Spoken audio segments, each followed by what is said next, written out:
Consiglio di oggi con questa mozione è l'occasione che mi permette di ribadire in modo ufficiale le mie scuse in quest'Aula.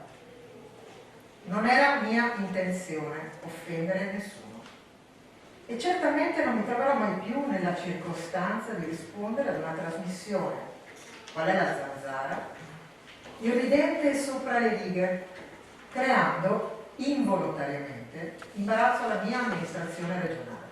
Poche parole in un clima teso, quelle usate da Elena Donazzan, sottoposta al fuoco incrociato di opposizione parte della maggioranza per aver intonato Faccetta Nera alla radio, un caso mediatico divenuto politico ed entrato a Palazzo Ferrofini attraverso una mozione di riserve presentata dalla minoranza ma sostenuta dagli stessi alleati della Lega. In molti mi sono stati vicini in questa settimana così carica di tensione e che dimostra una cosa sola principalmente, che su alcuni temi la nostra nazione ha ancora ferite aperte ed un clima che non permette leggerezze.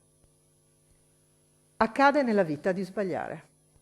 Ammissione che però non basta all'opposizione. O si rifiutano quei metodi e tutte le nefaste conseguenze che hanno portato e possono portare, o si avvalla quell'atteggiamento benevolo verso il regime dittatoriale.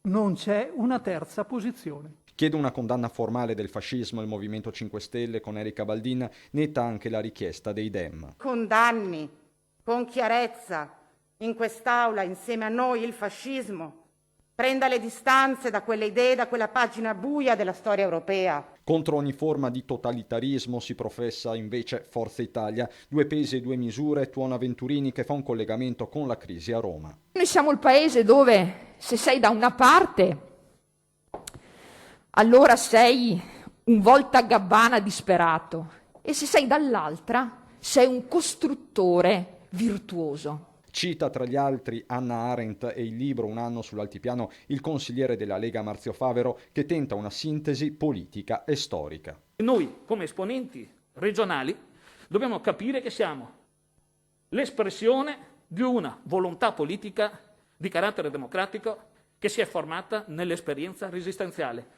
quando comunisti, fascisti, socialisti, democristiani, repubblicani, persino monarchici, capirono che dovevano essere uniti assieme contro il nemico.